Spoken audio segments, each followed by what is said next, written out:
তো আল্লাহ বলছেন মুমিনরা সফল, যারা ইমানদার তারা মুমিন।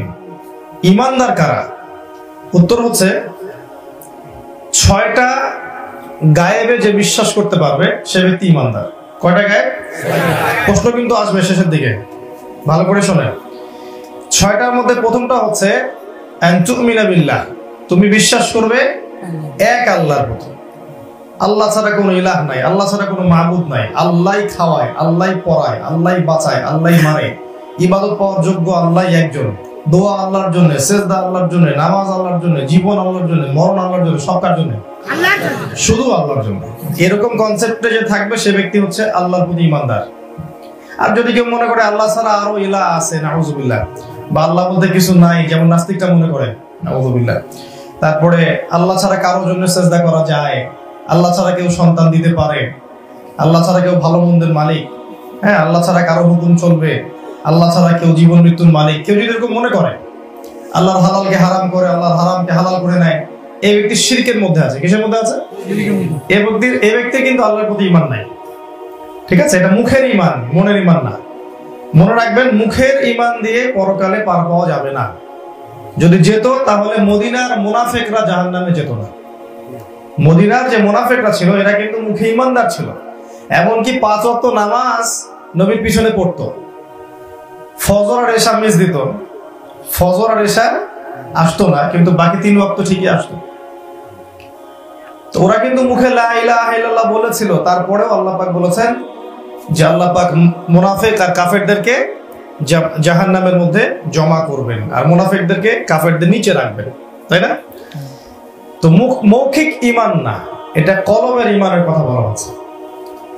6টার প্রথমটা হচ্ছে এক আল্লাহই বিশ্বাস। আল্লাহর তাওহীদে থাকতে হবে, শিরক করা যাবে না।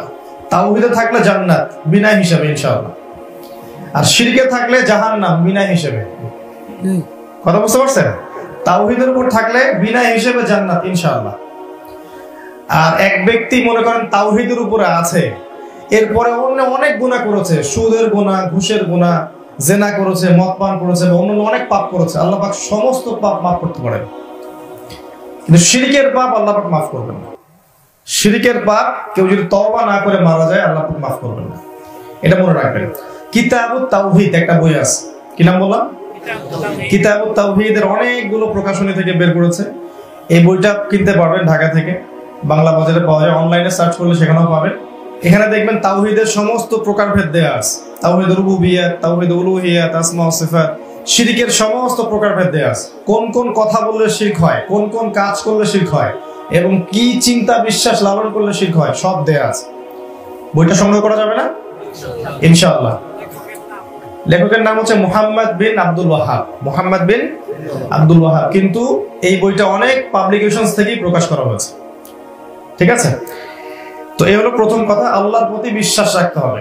2 নাম্বার, ওয়া মালাইকাতি, তার ফেরেশতা মণ্ডলীর প্রতি বিশ্বাস। ফেরেশতা বিশ্বাস করেন তো? এই মাহফিলের চারপাশে ফেরেশতারা ঘিরে ধরে আছেন, বিশ্বাস করেন? আমাদের এখনকার এডুকেশন সিস্টেম তো বিশ্বাস করে না, করে? ওরা এলিয়েন বিশ্বাস করে। এলিয়েন বোঝেন তো? জীবনে দেখেও নাই, শোনেও নাই, কোনো চূড়ান্ত সত্য থেকে এটা জানানো হয় নাই, তারপরেও বিশ্বাস করে। মানুষকে কি যে বুঝায়, আল্লাহ পাক কোরআনের পাতায় পাতায় মালায়েকার কথা বলছেন, এগুলো বিশ্বাস করতে চায় না। মানে আমরা কিন্তু এখানে একটা শিরক করেছি, বোঝেন? এটা আমি অনেক দেরিতে বুঝতে পারছি। যখন আমি সায়েন্সে পড়তাম তখন আমি এটা বুঝতাম না। সায়েন্স যদি একটা কথা বলে, মানুষ আগামীকাল সেটা বিশ্বাস করে নিবে। উদাহরণ দিচ্ছি, ওই যে আমেরিকার বিজ্ঞানীরা যদি বলে কথার কথা যে পৃথিবী থেকে অনেক অনেক আলোকবর্ষ দূরে একটা গ্রহের সন্ধান পাওয়া গেছে, এই গ্রহের ইটগুলা হচ্ছে সোনার, রূপার, হীরা জহরতের, ঠিক আছে, ওখানে হুরেন আইন আছে, নদী আছে, শারাবের নদী, দুধের নদী, মধুর নদী, হ্যাঁ, ওখানকার ঘাসগুলো হচ্ছে জাফরানের, ঠিক আছে, বিভিন্ন রকম গাছপালা আছে, অন্যান্য মাখলুক আছে। মানুষ কিন্তু আগামীকাল এটা বিশ্বাস করবে, জানেন? করবে না? কালকে খবরে দেখেন যদি এগুলো প্রচার করে পৃথিবী থেকে 100 কোটি আলোকবর্ষ দূরে এমন একটা গ্রহের সন্ধান পাওয়া গেছে, দেখবেন পরশুদিন মানুষ বিশ্বাস করবে। যে ব্যক্তি সায়েন্সের এসেও জানে না সেও বিশ্বাস করবে। এবং অনেক ওই দেখবেন যে গরু খাওয়া মুসলমান ওই দলে যোগ দিবে, তাই না? আল্লাহ যে কোরআনের পাতায় পাতায় বলছেন জান্নাতের কথা, জান্নাতে এমন নিয়ামত থাকবে, এরকম মণিমুক্তা থাকবে, সোনার উপা দিয়ে নির্মিত মহল থাকবে, হুরুন আইন থাকবে, নদী থাকবে, মানুষ বিশ্বাস করে না। তাহলে দেখেন আল্লাহর কথার জায়গায় আমি সায়েন্সের কথা বিশ্বাস করছি, আল্লাহর চাইতে সায়েন্সকে বেশি গুরুত্ব দিয়েছে, এটা কিন্তু একটা শিরক, জানেন? সায়েন্সের যে কথাগুলো কোরআন সুন্নাহর সাথে মিলবে সেটা বিশ্বাস করতে আমার কোনো আপত্তি নেই, কিন্তু সায়েন্সকে ইলাহের আসলে নিয়ে যাওয়া যাবে না। ও যা বলবে তাই সত্য, কোরআন যা বলবে সেটা সত্য না। ও যেটা বলবে সায়েন্স দিয়ে পরীক্ষা নিরীক্ষা করার পরে যদি প্রমাণ হয় তখন বিশ্বাস করবো, এই কনসেপ্টের নাম শিরক। মানে ইসলামের যে কোনো একটা বিষয় এখন সায়েন্টিফিক ব্যাখ্যা খুঁজতে চায়। নামাজ পড়তে বলে বলে সায়েন্সের উপকারিতাগুলো বলেন, উপকারিতা জেনে নামাজ পড়তে হবে? তো কেউ যদি সায়েন্স দিয়ে পরীক্ষা নিরীক্ষা করার পরে একটাকে বিশ্বাস করতে চায়, ব্যক্তি শিরকের উপর আছে। তো মালায়েকা ওরা বিশ্বাস করে না, ওরা এলিয়েনে বিশ্বাস করে। আর আমরা বিশ্বাস করি আমাদের কাঁধে ফেরেশতা আছে, মানুষের প্রত্যেকটা কাজকর্ম তারা লিপিবদ্ধ করছেন। কিয়ামতের দিন আল্লাহ পাক এগুলো দেখাবেন। রাতের বেলা আয়াতুল কুরসি পড়ে ঘুমাইলে ফেরেশতা এসে পাহারা দেয়, আমরা বিশ্বাস করি। আমরা বিশ্বাস করি বিসমিল্লাহি তাওয়াক্কালতু আলাল্লাহ লা হাওলা ওয়ালা কুওয়াতা ইল্লা বিল্লাহ পড়ে বাসা থেকে বের হলে ফেরেশতার সঙ্গী হয় এবং আল্লাহর হুকুমে তারা বিভিন্ন কাজে নিয়োজিত, আমরা এটা বিশ্বাস করি। মৃত্যুর সময় মানুষ ফেরেশতাকে দেখবে, আমরা বিশ্বাস করি। মালায়েকাতে কেউ যদি বিশ্বাস না করে সে ব্যক্তি কিন্তু মুমিন নয়। এটা ঈমানের 2 নাম্বার পিলার। 3 নাম্বার কি? ওয়া কুতুবিহি, কিতাবের বহুবচন হচ্ছে কুতুব। তো কুতুব মানে হচ্ছে অনেকগুলো বই, মানে কোরআন সহ আগে যত কিতাব নাজিল হয়েছে, তাওরাত, আপনার জাবুর, আপনার ইনজিল, সুহফ ইব্রাহিম, মুসা, যত আসমানি কিতাব, সমস্ত আসমানি কিতাবে আমরা বিশ্বাস করি, করি না? আমরা বিশ্বাস করি না যে মুসা আলাইহিস সালামের কাছে তাওরাত এসেছিল, ঈসা আলাইহিস সালামের কাছে ইনজিল, হ্যাঁ, জাবুর এসেছিল দাউদ আলাইহিস সালামের কাছে, মুহাম্মদ সাল্লাল্লাহু আলাইহি ওয়াসাল্লামের কাছে কোরআনুল কারীম, আমরা প্রত্যেকটা আসমানি কিতাবে বিশ্বাস করি। তুমি খেয়াল করে দেখেন যারা ইহুদি, ওরা কি বিশ্বাস করে যে মুহাম্মদ সাল্লাল্লাহু আলাইহি ওয়াসাল্লামের কাছে কোরআন এসেছে? বা কোরআন সত্য মিথ্যা চূড়ান্ত মানদণ্ডটা কি এটা বিশ্বাস করে?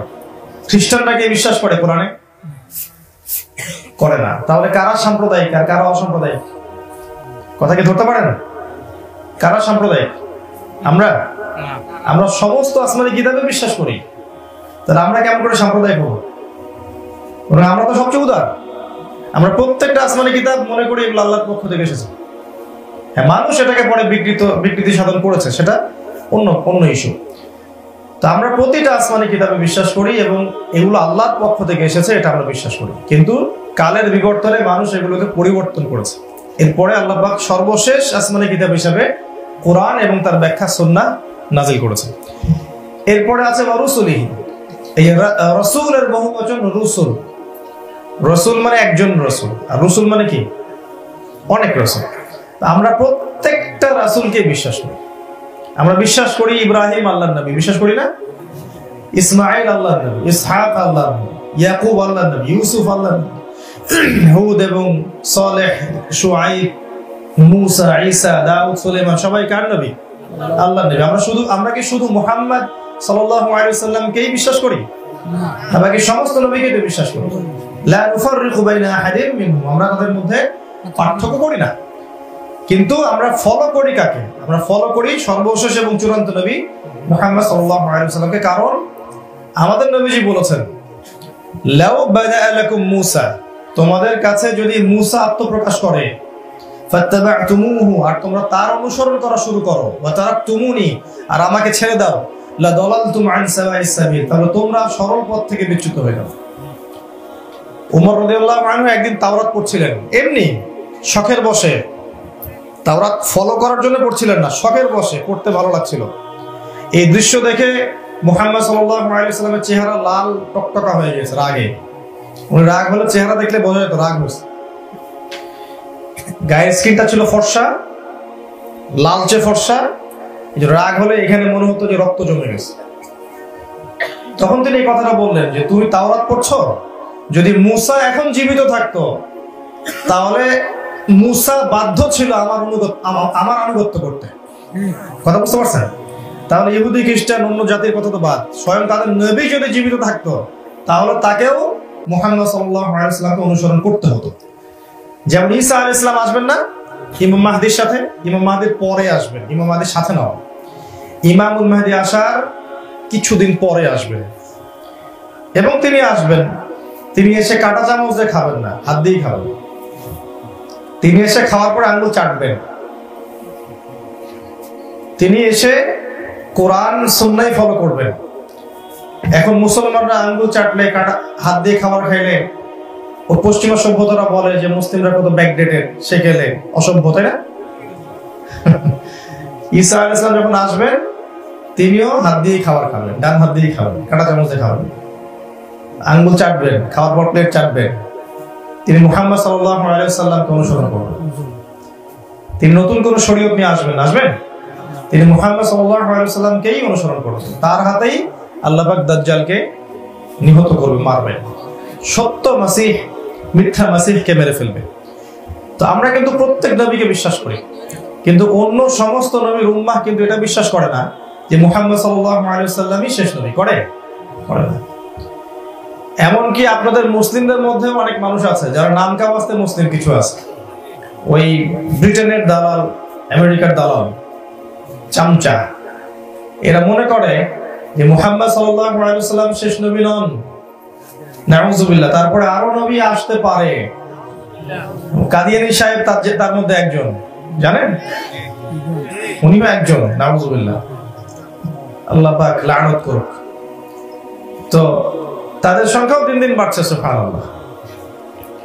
মানে জাহান্নামে তো যেতে হবে, আল্লাহ পাক তো জাহান্নামে পাঠাবেন মানুষকে। আজকে একটা হাদিস পড়লাম যে প্রত্যেকটা মানুষের তাকদীরে দুইটা জায়গা নাকি লেখা আছে, একটা হচ্ছে জান্নাতে, একটা জাহান্নামে। যখন মানুষ জাহান্নামীর আমল শুরু করে তখন জান্নাতের ওই যে ঘরটা, ওটা অন্য জান্নাতীদের উত্তরাধিকারে চলে যায়। ও তো আর জান্নাতে যাবে না, ও যাবে জাহান্নামে তখন। ঠিক আছে? প্রত্যেক মুসলিম মুমিন জান্নাতের ঘরটাকে আবাদ করে, আর কাফের মুশরিক মুনাফিক যারা, তারা জাহান্নামের ঘরটাকে আবাদ করে। দুইটা অবস্থা আল্লাহ সৃষ্টি করেছেন। আর আল্লাহ বলেছেন ওয়ালাকাদ যারা'না লি জাহান্নামে কাসীরাম মিনাল জিন্নি ওয়াল ইনস, আমি প্রচুর জিন আর মানুষকে দিয়ে জাহান্নাম পূর্ণ করব। তো এতগুলো মানুষকে তো জাহান্নামে যেতে হবে, এইজন্য এগুলো একটা পথ। তারা মনে করে যে সর্বশেষ আরো নবী আসতে পারে, সেও তাদের একজন। এই বিশ্বাস নিয়ে কেউ যদি কবরে যায়, তার কবর জাহান্নামের টুকরা না হয়ে গেলে কোরআন হাদিস ভুল হয়ে যাবে, নাউযুবিল্লাহ। নিঃসন্দেহে ওর কবর একটা জাহান্নামের টুকরা হবে ইনশাআল্লাহ তাআলা। খালি মরুক, তারপর বুঝবে। আল্লাহ পাক হেদায়েত থাকলে হেদায়েত নসিব করুন, না হলে আল্লাহ পাক হালাক বা ধ্বংস করে।